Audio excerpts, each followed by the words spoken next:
Good morning, Dr. Dan. Okay, today I'm gonna be walking you through Johana, Chazaro, Cortez's, and mine, Roberto Rodriguez's, part one of Project 4. So part one covers the classification, and for our data set, we decided to use something cool. We decided to use stars. So we have here in this data, this is part of our stars data set. We have like star colors, star type, how big it is, luminosity, how bright it is, the temperature, very hot, and so on. And this is just the first 10. We can change that to like 25 or a lot more. But as you can see here, that this data mostly just shows these just character traits of the stars. So for the classification itself, we decide to use this to determine what type of star it is. So when we're running the models later on, you're going to see its classification on if it's a brown dwarf, a red dwarf, white dwarf, so on, supergiant, hypergiant, and so on.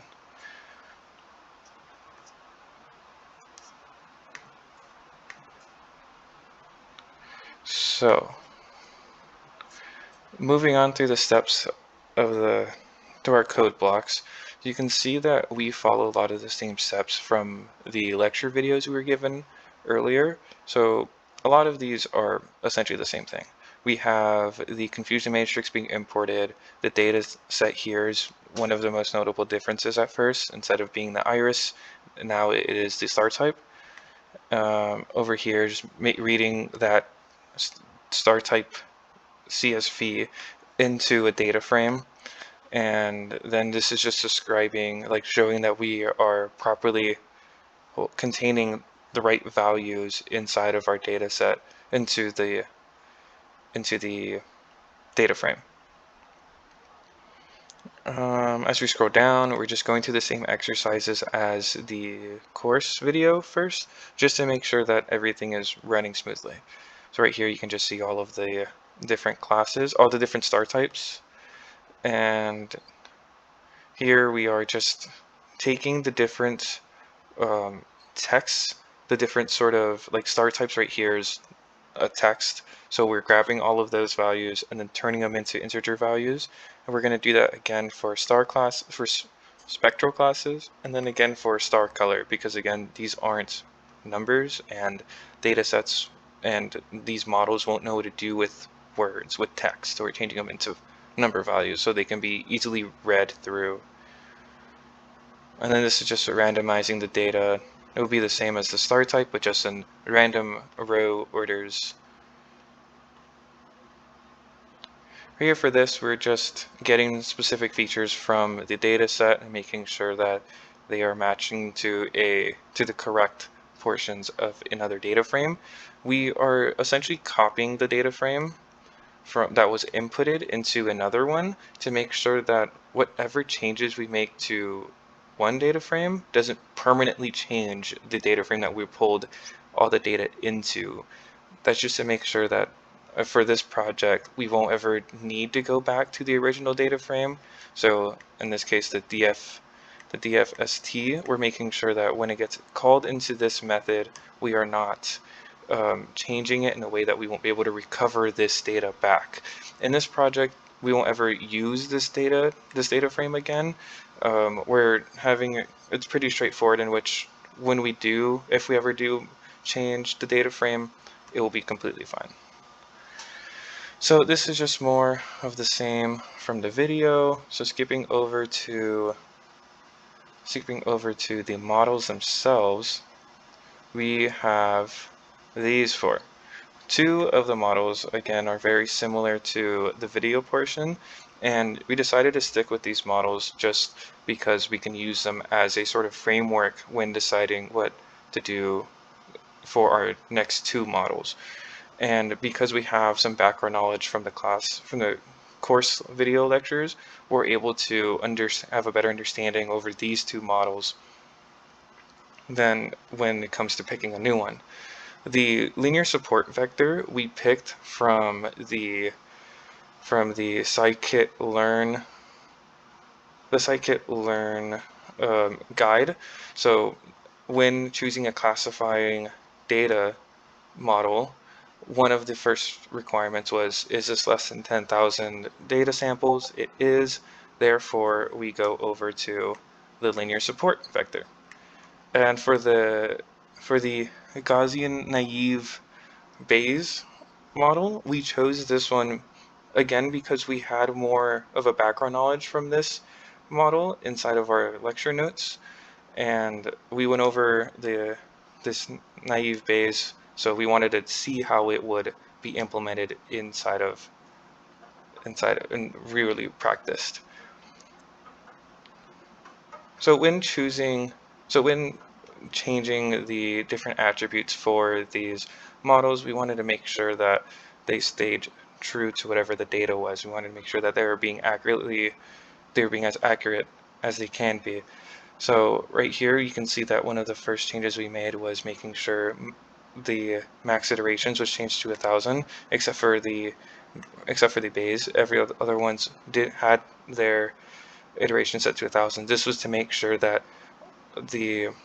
before, when we had it set to the default number, they kept running into errors and crashing and kept saying that we needed more iterations for the models to be more accurate with their conclusions. So we kept upping the number until it reached a more suitable solution. For the linear model, we changed the multi-class to multinomial. We changed the solver to SAG, and this was just to make sure that the SAG will randomize the data and then to make sure that everything is again mixed together. And yes, for the support vector classification model, we switched the kernel to linear to make sure that there's a clear split between how our data is being organized, and then we changed the class weight to balance to make sure that every set data point has the same weight. And for the Gaussian Bayes, we did not need to change any attributes. So when we ran the predictions versus the actual data, we saw for most of these results, they were nearly identical with very little differences in between. And over here for our results, after running the models inside of the for loops, we see that the support vector classifier has an overall rate of 97. The logistic regression has an overall rate of 95.